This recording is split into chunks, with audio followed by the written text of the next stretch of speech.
Welcome to Love in Life, a guide to a positive mindset. My aim is to show you that the key to a happier and more positive mind is to love the life you have. We will look at tips and tools you can use to improve your mindset, and the best thing is, we'll all be on this journey together.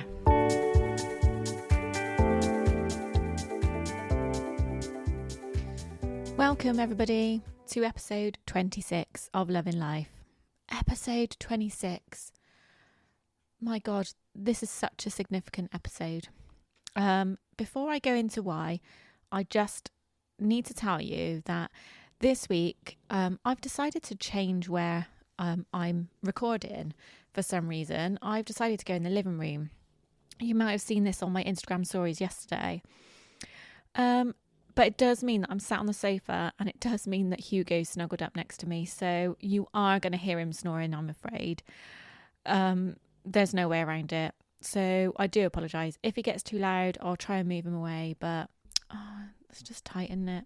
But yeah. So episode 26. I'm actually feeling a bit emotional about this, actually, because it's significant for me, this particular episode, because it's episode 26. I know I keep saying that. Like, get on with it. That means I'm halfway through a year of my podcast. I can't quite believe that. 6 whole months of me recording my podcast. Like, a year ago, this wasn't even in the pipeline, you know? But here we are, 6 months in, episode 26. And you guys are still hanging in there. Thank you so, so much. I appreciate it so much. I am right, aren't I?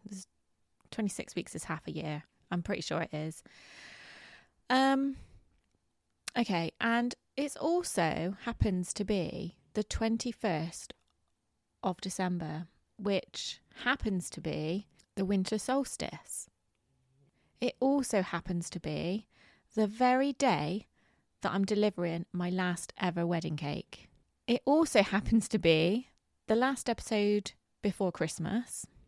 I'm actually feeling quite emotional today about this. So yeah, who knows what's going to happen today? We'll see. But what are the actual chances of all this to be happening on the same day? Not so much the last episode before Christmas, obviously. Although I will say, because it's such an important time of year to me, it actually is quite a big thing. But and also it's so bloody manic, isn't it, for all of us? But yeah, what are the chances that this episode goes out on the same day as my last wedding cake and the same day as the Winter Solstice? So if you don't know much about the Winter Solstice, that is what I'm going to be talking about today. And I have absolutely loved learning more about this amazing celebration this week. So Winter Solstice, what is it? So in scientific terms, it's when the sun travels the shortest path through the sky, making it the day with the shortest amount of daylight and therefore the longest night. It happens twice a year, once in the northern hemisphere and once in the southern hemisphere. So in the northern hemisphere, it's always the 21st or 22nd of December, and in the southern hemisphere, it happens on the 20th or 21st of June, which is when in the northern hemisphere we have our summer solstice. The reason why this happens twice a year is due to the way the Earth tilts as it moves around the sun. So the winter solstice is the moment when the path of the sun is the farthest south if you're in the northern hemisphere, and vice versa. So if you are listening from Australia, happy summer solstice. Carry on listening. If you want to learn about winter solstice, please do. Because actually at the end, I'm going to give you some lovely rituals that you might like to take part in when you have your winter solstice. So do carry on listening. According to the astronomical definition of the seasons, the winter solstice marks the beginning of the season of winter. On a more spiritual note, it's celebrated by many, many cultures and religions around the world. Many more than I ever realised, actually.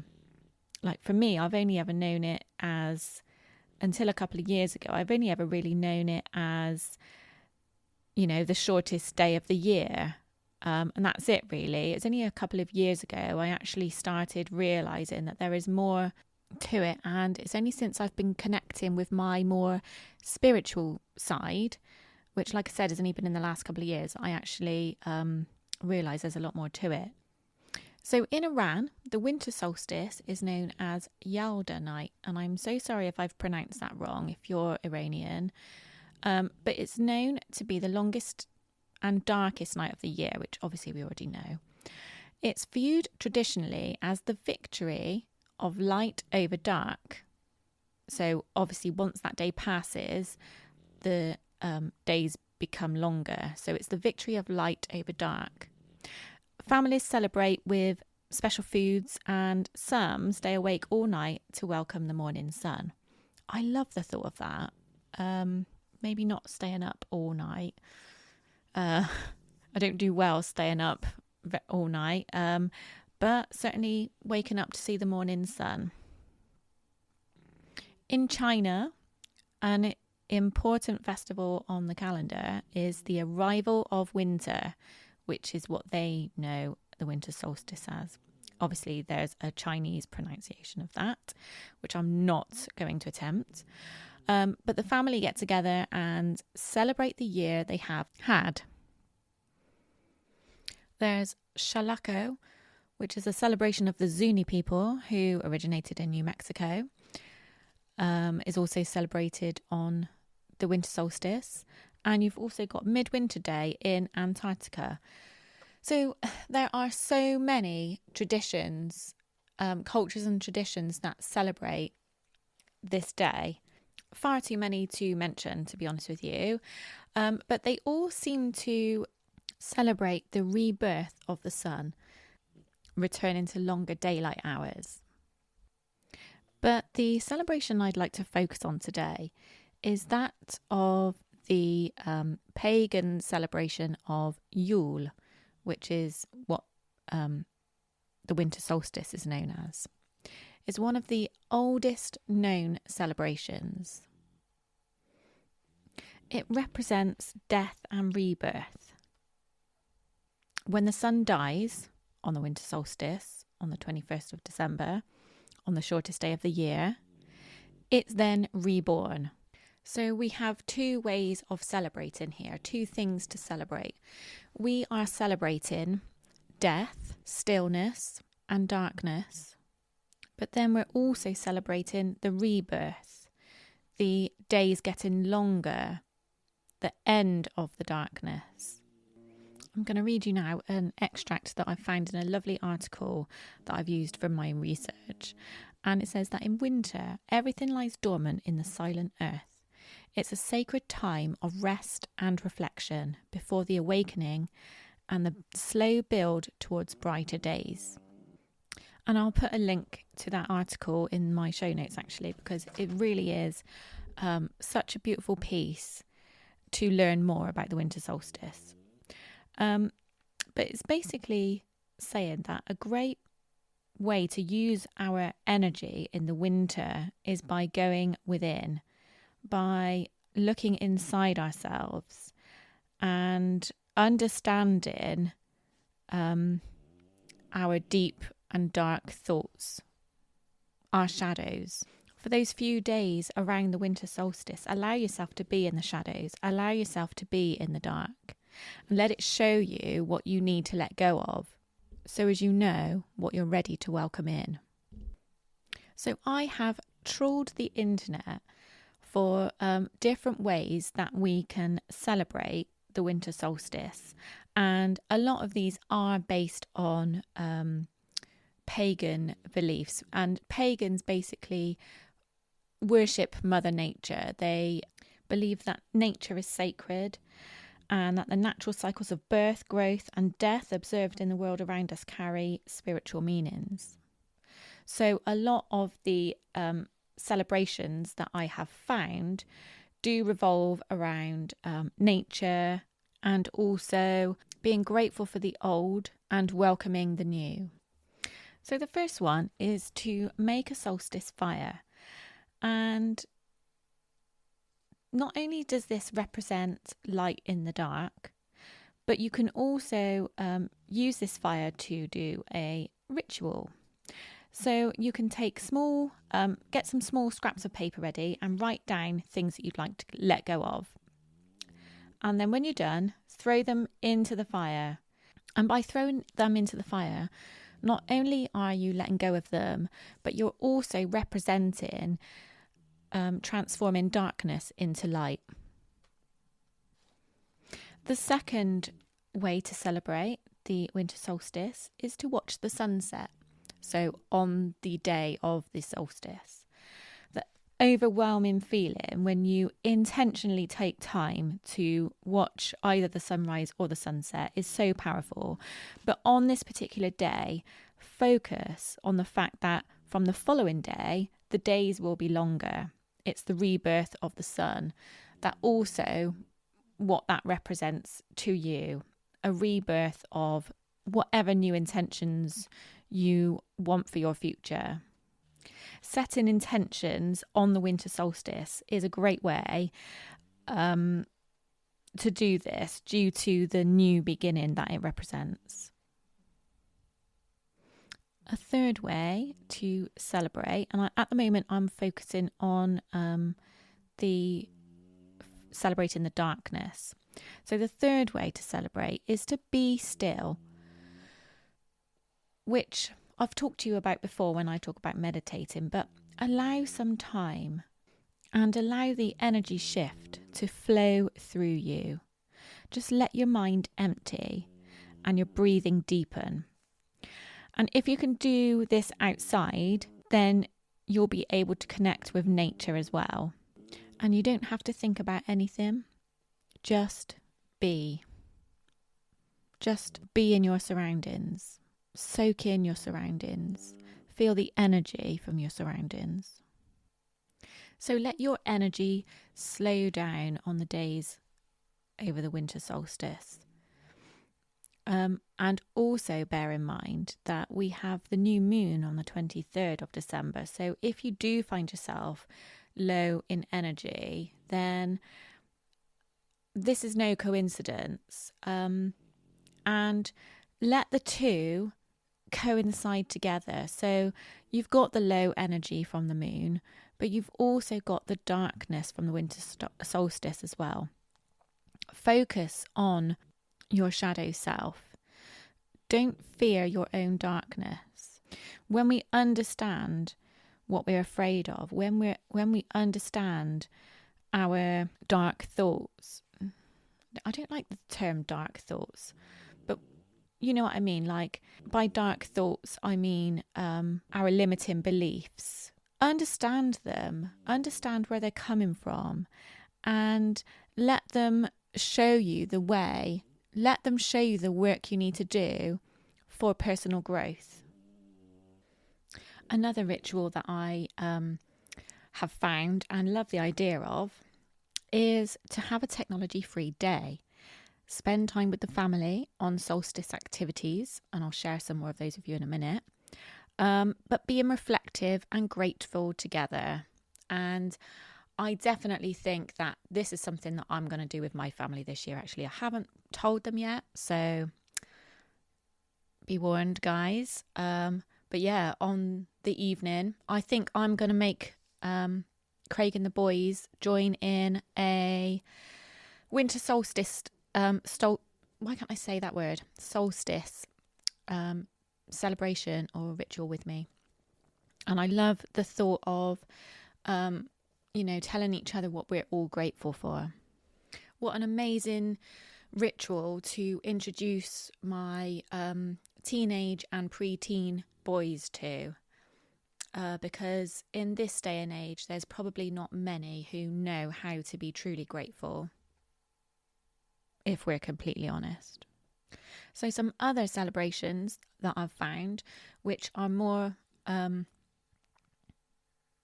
targeted to celebrating the rebirth of the sun and celebrating the lightness that is to come. So the first one, if you've done a solstice fire and you've done your ritual of letting things go, Hugo,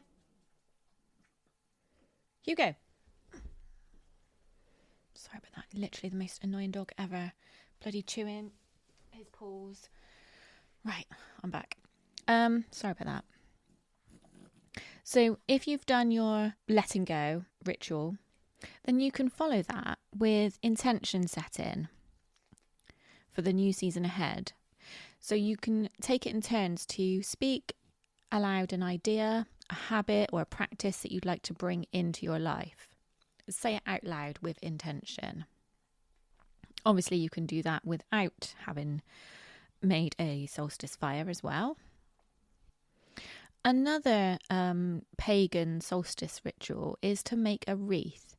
So if you go out and collect some holly, some ivy, some pine cones, some evergreen shrub, these symbolise everlasting life, protection and prosperity.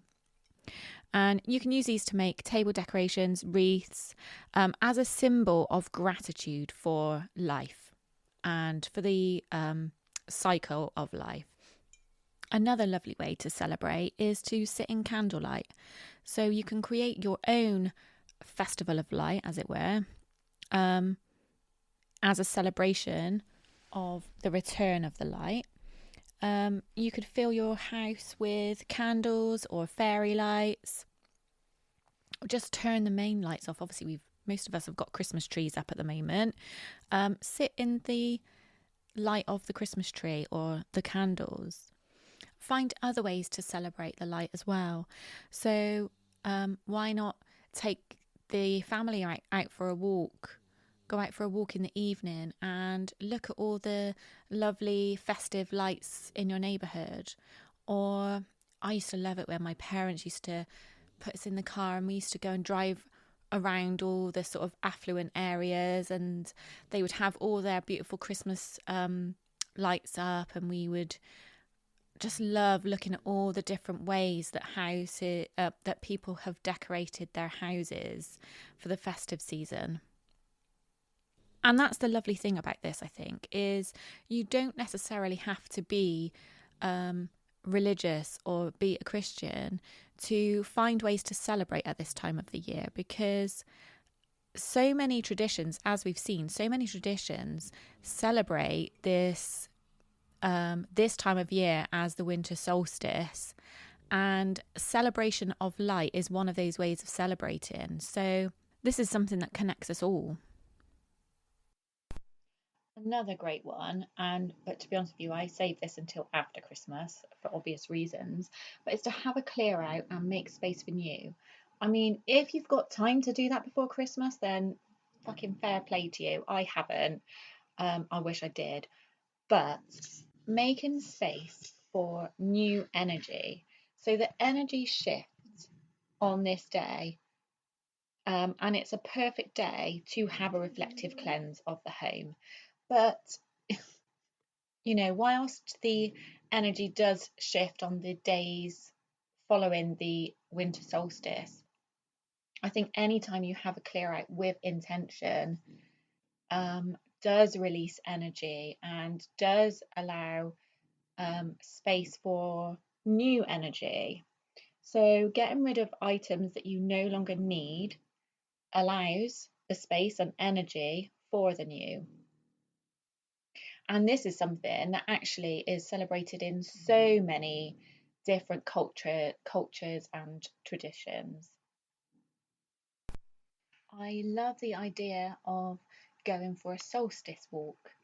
I mean, as you know, I love walking anyway, and it's something that I go on about all the time, is soaking up the energy from nature. But going out on a solstice walk with the with the knowledge of the significance of this day. So the significance of this day represents rebirth, stillness and rebirth.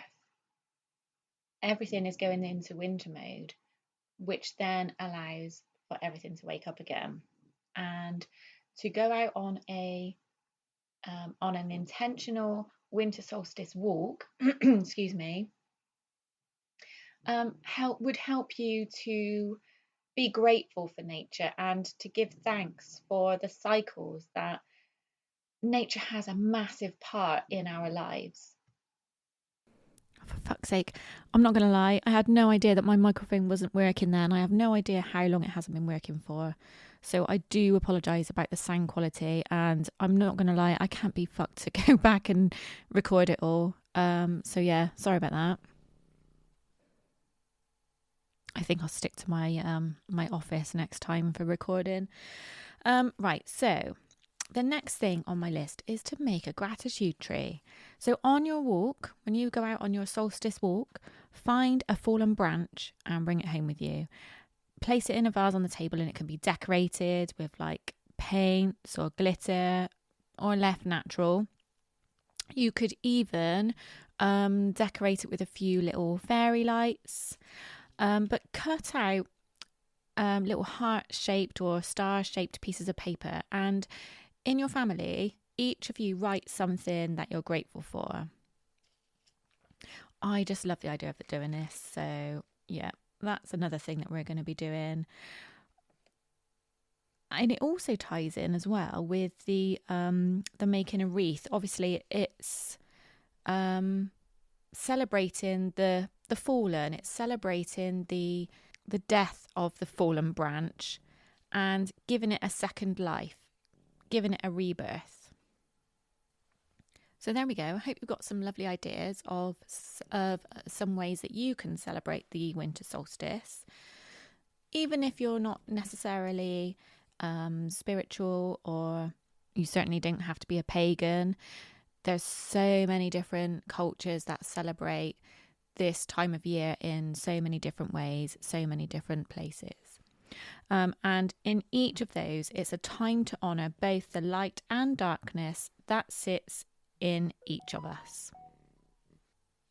And this is something that has been celebrated for thousands of years before Christmas was ever a thing, before the birth of Christ. Take Stonehenge, for example, which is not too far away from me, actually. I say not too far away from me. It's in Wiltshire, a completely different county, but, you know, it's in the southwest of England. But if you're not familiar with Stonehenge, then it's thought that these stones were shaped to frame the winter and summer solstice. And it's assumed that people would have longed for the return of the light and the warmth. So they would have celebrated the winter solstice because it means the longer days are returning, and things like growing crops and tending to their animals would become easier again, rather than the difficulty over the winter. And actually, if you're interested in finding out more about Stonehenge, then on the English Heritage website, there's a lot of information. And also, the sunrise is live streamed on the 22nd, so the day after the winter solstice, the marking of the new days ahead. So that would be quite a cool thing to watch. So today is actually a very significant day for me. Like I said earlier, I am delivering my last ever wedding cake on this day, and that in itself represents a death and a rebirth of a cycle in my life. And I'm saying goodbye to one area of my life which I love, but I'm ready to say goodbye to, and welcoming in a new chapter in my life. So I actually feel, at the beginning of this, I actually felt really quite emotional, as you could probably tell. But the more and more I talk about what the winter solstice represents, I actually feel buzzing about it all now. I actually feel so excited. And yes, I'll probably feel sad delivering my last wedding cake, only because it's the end of an era. Like, I've got all my lovely memories, and I've made some lovely new friends and contacts through wedding couples that I've had the pleasure of serving over the years. But now it's time for for a change, and that's a natural part of every one of us, is a new cycle in our lives. And I am entering into a new one at this particular moment in time. And I actually think that is pretty special. So thank you for being a part of my continued journey. I actually feel honoured that you are here to listen to me and to watch me go through this massive change in my life, and see how I transition from one career, one way of life into another, because that is what my new business represents. And I literally cannot wait to help guide others through when they feel like they might be coming to the end of a particular phase of their life. So on that note, I just want to remind you of the intention setting workshop that I have taken place next week, only a week to go. So if you haven't signed up yet, then why don't you do it right now? Why don't you use the winter solstice to let go of things, to help you identify what you think your goals may be, and then join me on my goal setting workshop, and I can show you ways to set intentions to achieve those goals. And actually, this was not intentional because of the winter solstice. My intention for my workshop was to have goals in place in time for the new year, so as you can see the new year in, knowing what you want to achieve for the next year. But actually, now I've done my research on the winter solstice, what an amazing time to have done it. Like, how clever am I, by the way? I didn't even realise it. But what an amazing time to do it. Allow yourself time to sit in the stillness, sit in the darkness, and let go of things. And next week, we can celebrate what is to come. And I also mentioned last week that I had a 3-day challenge coming up. And I do need to apologise, actually, because I am still getting used to, having an online business. And I forgot to put a link to it. So no one's been able to sign up to it yet because I haven't put it out there. So it should be up by now. So if you're interested in signing up for my free 3-day challenge, it's called Master Your Morning Mindset. And it's just a little introduction into what your morning routine could be. So you can sign up to that for free and just see how you get on with it. See if setting a morning routine is for you. So have a very, very deep and thoughtful winter solstice. I hope you find a celebration to take part in, maybe for your friends or family. And I wish you a wonderful, wonderful Christmas, because that is it from me. Next week, I'm going to do a bit of a Q&A again. I quite enjoyed that when we did that the other week. So if you've got any questions for me, whatever it is about, whether it's about law of attraction or whether it's about any of the other universal laws or mindset, whatever it involves, please do drop me a message and put me a question, and then I will answer it next week. And the best way for you to do this is probably for you to DM me on Instagram if you're on Instagram. If not, then there is a link in my show notes where you can send me a message directly, which goes to my emails. So yeah, I'll look forward to doing that one. It just, by me doing a Q&A, it just means that I can focus on my 2023 workshop with you guys next week, those of you who are taking part in it. And and also you get some of your questions answered. So I'll look forward to hearing from you, and I will speak to you then. Wish me luck for my last wedding cake delivery, and have a great solstice. Have a great Christmas. Love you all. Thank you so much, as always. Bye.